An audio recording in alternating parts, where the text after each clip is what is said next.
When I was 16, had a brain injury and then made a full recovery after a year in hospital. Made a full recovery, went back to sport, which has always been my thing. And then at 19 was in a whitewater kayaking accident that left me with life-changing injuries. And that's when I became a wheelchair user.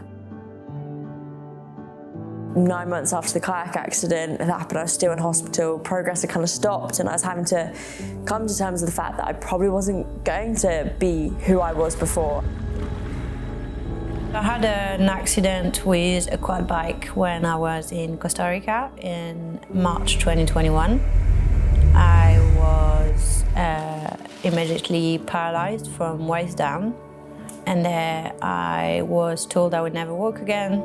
And I went back home to my house in London after about 6 months in hospital. And then I went to a rehab center, and there I started standing up and very slowly moving my legs.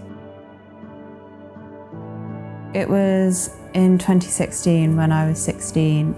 I was in a bus crash in France and I was very, very lucky not to have a physical injury from that.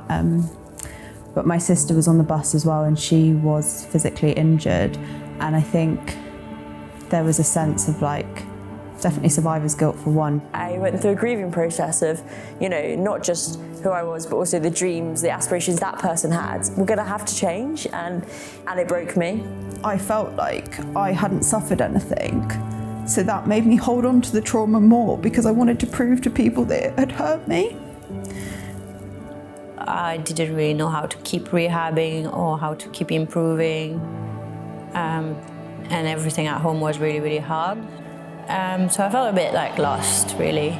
Like my life is never going to be how I want it to be, and I just couldn't see a way forwards. And I felt like I was so scared suddenly of everything. Once you become incomplete paraplegic, everything is difficult. I was definitely in the mindset of I'm in a wheelchair and I can't do all these things, it's not going to be possible.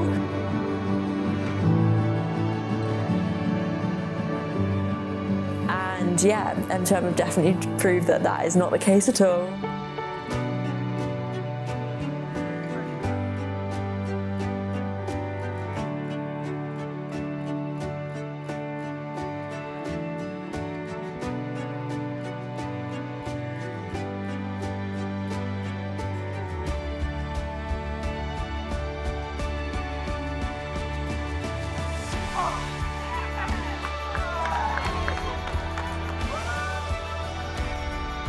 That's, I think, what I'm most grateful for, that community and those people.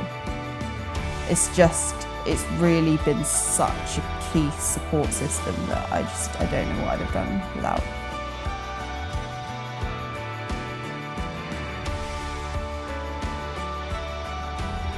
And it was so much camaraderie and, encouragement from everyone.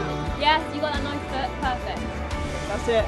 I think some people I hadn't met yet, had heard of me, that I was a beneficiary, so that it was nice to already feel part of a group and not feel quite intimidated.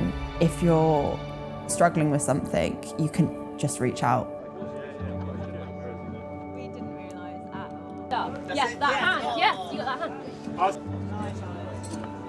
Beautiful. Yes, yes! I think that's the thing with M2M, it's giving me a safe stepping stone to go out and do those adventures.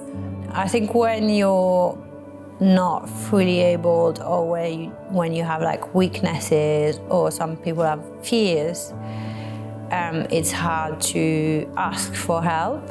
I think it's so important to be open and show your vulnerabilities at times. I think actually that's the strongest thing to do.